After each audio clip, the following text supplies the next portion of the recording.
Hey, Joe Proto here with one of the keys to understanding commitment. There's a difference between interest and commitment. When you're interested in doing something, you do it when it's convenient. When you're committed to something, you accept no excuses, only results.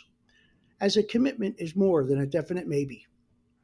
Without commitment, you cannot have depth in your personal or professional life, as the quality of a person's life is in direct proportion to their level of commitment.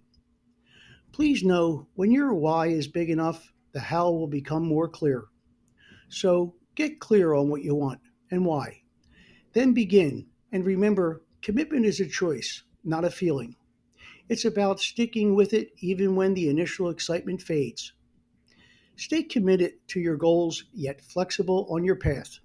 And when you see it till the end, you'll know you are committed. You got this. Make it a great day.